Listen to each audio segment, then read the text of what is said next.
All right, time for another update. As you see from the title, we have already bounced back from the last video. So last video, I was talking about how I went on how many days? 7-day loss streak. 7-day losing streak. I don't know how many trade losing streak that I had, but I was positive in the video because I knew that it wasn't even a matter of just fixing my system or my strategy, because I know that the strategy I use does work.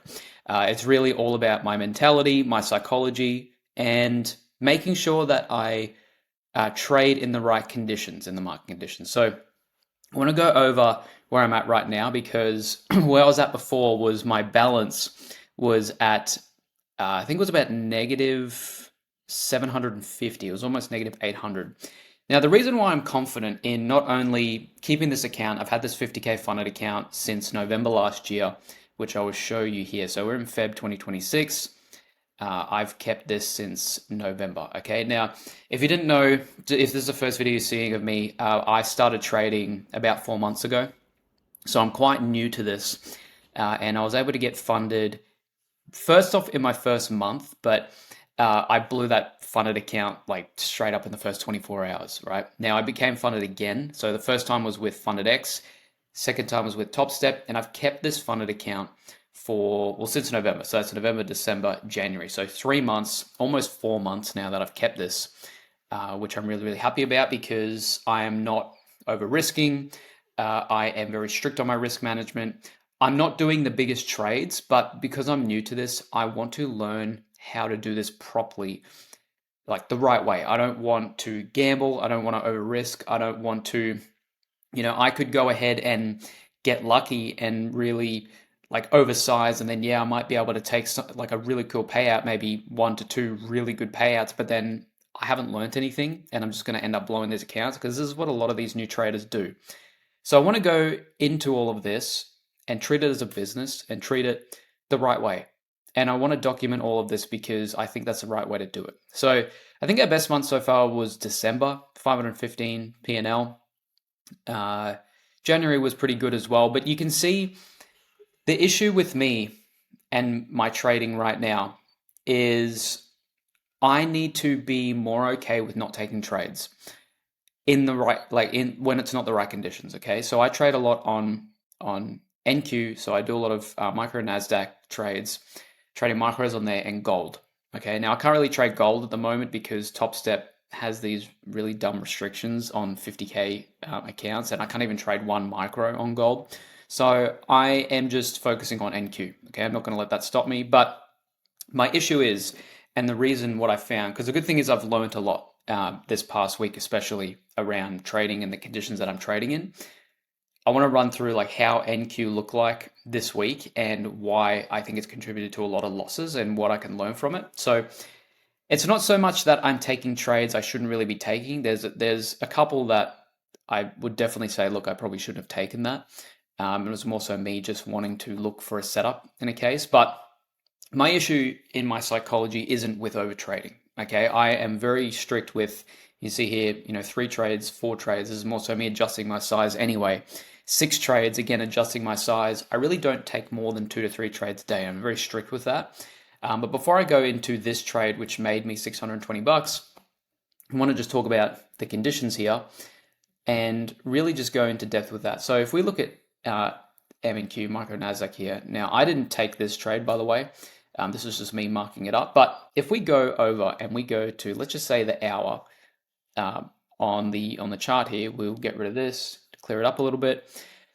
We look at the past week, right? So what's the 14th? If we go back, 14th to just say around the start of the week, it's kind of been a little bit like rangy, like we've been in a bit of a range. And we go to the daily chart, like these are conditions that are obviously going to be harder to trade in, and that's something that I need to really take note of. Okay, because Nasdaq, the way that the market's been going, it's ranging a little bit, but we've also been in a bit of a downtrend. Now, I'm okay with shorting, I'm okay with trading in a downtrend, but my system really works well with trending conditions. So if we look back in June, July, August, it's easy to see where the market's going. Okay, we make higher highs, higher lows, and it's trending. Okay, now if we were going down consistently, you'd know it's easier to have a bias, right? It's easier to make those trending trades. But when we're ranging like this, it adds a little bit more uncertainty. Okay, especially for me since I'm a lot newer to this, and I've got to take note of that. I've got to take note that I need to be careful because we are more so in a range essentially. It's going to be harder to make those trades. If we look at the hourly here, I would say yes. Now you could say that we are more than likely trending bearish at the moment. My bias heading into next week, like I don't really like having set biases, but if I was to say, look, if we are trending, I'd say we're trending bearish. Okay, so that's something to note.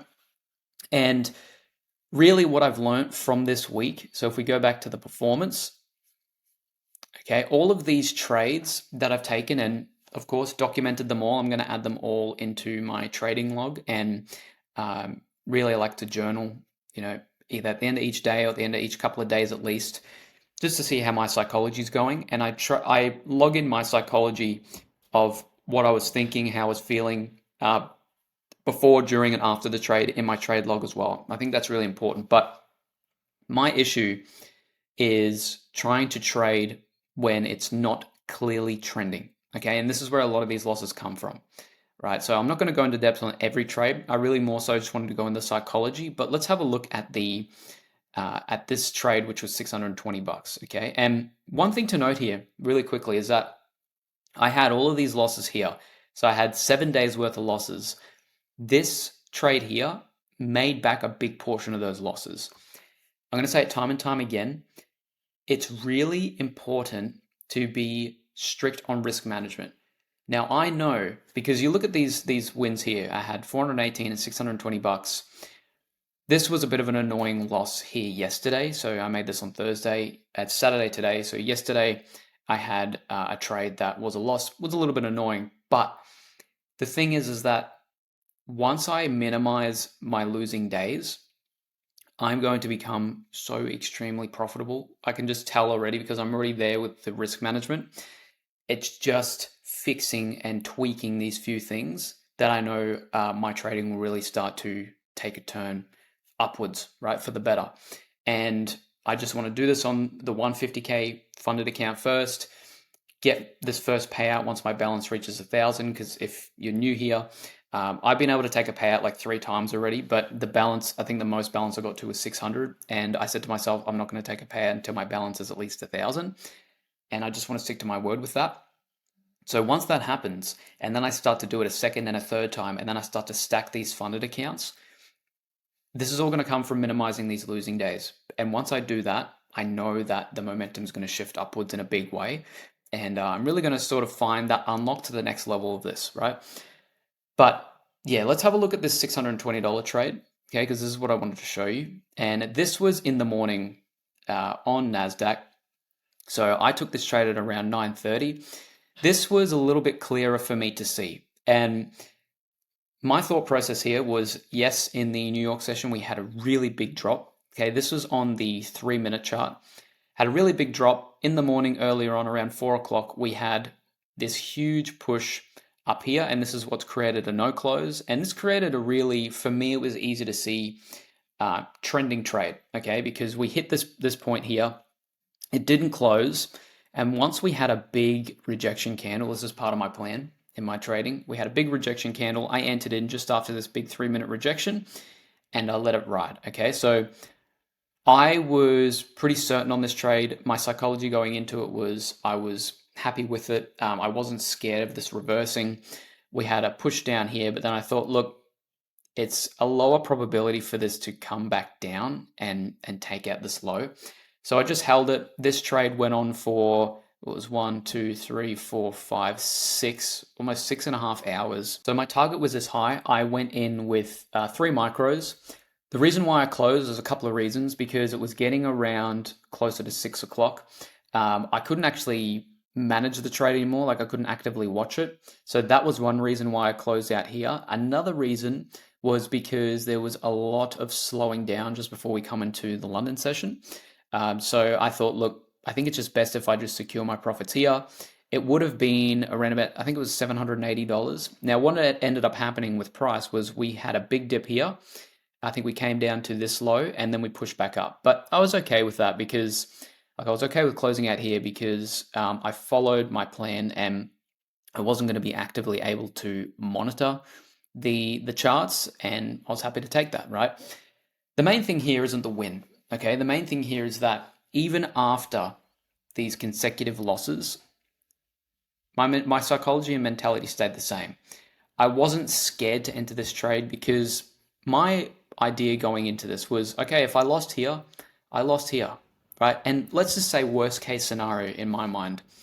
Okay, I lose this and then I lose the next trade, the next trade, the next trade, and whatever.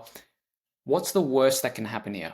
I blow the funded account, right? But if I was to blow the funded account in this way, following my plan, that just means that I need to get better, right? And it's easier to get better at your actual system, at your actual, tweaking your actual strategy itself, right? Than fixing your mentality. Because if your issue is over trading and your issue is greed and your issue is, a lot of mine came from fear. I am teaching myself through these trades, right? Because my issue with my psychology was not taking trades that I thought would work out and then they would play out in my favor, but I wasn't in the trade. And then I would just take trades which I wasn't super confident in, and that's where the losses would come from. A lot of these weren't because of that. A lot of these losses for me were more so, and look, I'll show you a couple of them as well, just to give context here. Like a lot of these losses here were following my plan, okay? And I can't remember what ended up happening with price action here, but this for me was, you look back at it now, okay, if we look on the higher time frame, yes, we are bearish, but we started pushing up bullish. And this just was me following my plan. And this is where it comes into the ranging conditions, right? I need to have more certainty that it's a continuation trade following my plan. So I could look at this one way and go, well, look, I didn't follow my plan. But at the end of the day, I've got to take the chances. And yes, it is still following my plan essentially in the sense, right? It's just more so I've got to be more mindful of the conditions that we're in. And I might have to have more confirmation and a few tweaks here. But there's some of the trades and the losses that I'd taken, right? To me, the trades like this, okay, I look back at them now and it's like, okay, maybe you could wait for some more confirmation of this turning bearish, right? And that's just some of the tweaks that I need to make. But I would much prefer to have losses like this than to be too scared to take the trade. And like that, if I'm too scared to take the trade, then I continue to confirm in my mind, if I didn't take this trade and this same thing happened, in my mind, I would have been confirming saying, oh, it's good that you didn't take that trade. As long as we're not forcing these trades and I'm following my plan, then I'm in the right. Right? I say to myself here, okay, if I take these trades and I get taken out, that's fine. I can live with that. I can learn from that. But the biggest issue with a lot of people is their psychology. So I've also been working a lot on my psychology and not being scared to take trades for me. And it's really helped me out. And basically the next unlock for me from here is just fixing these losses and just making sure that the trades that I take are actually in trending conditions for the day, for that time of trading. And I think I'm really going to be on the right track. So I'm happy with how things are traveling right now. Again, it's really not going to take much for me to get to that $1,000 balance. And look, I could set my sights higher. I could say, look, let's get to like a 10K balance, but got to take small steps. I'm still new to this, and I'm just going to keep taking, like, if I can keep taking trades like this, but just more consistently and minimize my losing days, it's going to take me no time to get there. But again, it's not a focus of the balance and the money, it's just a focus of the system. And again, if you're someone struggling with psychology, okay, I would say the biggest thing is work on your psychology first, and the system will correct itself, right?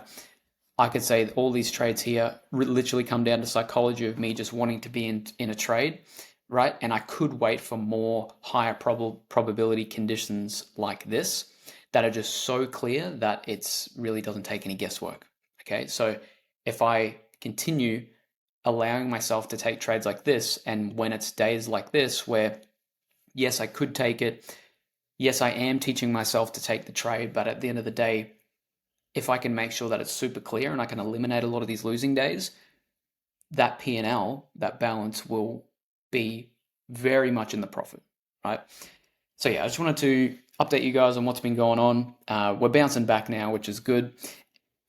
Bar this trade, we would have been in a balance of pretty much basically like zero, maybe like negative $100, but that's okay. I'm okay with that. So anyway, I think the lesson to learn out of this is to continue following your plan and make sure to trade in conditions that fit your plan. For me, it's trending conditions. NQ hasn't been in super trending conditions at the moment, so I think even taking even less trades might be favorable for me. But the biggest thing is just to work on your mentality and to not don't crash out if you're someone who tends to overtrade. Like yesterday, I could have continued to trade more, but I just didn't. I just thought, let's just leave it.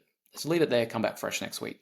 So anyway, I hope this video helped, gave you some perspective, but I hope you're staying safe wherever you're watching. I'll continue to update you guys next week. We're going to start a fresh new week, and hopefully next week we do take this payout. If things continue on like trades like this, should be there pretty soon. But hope you're staying safe wherever you're watching. I'll see you in the next one.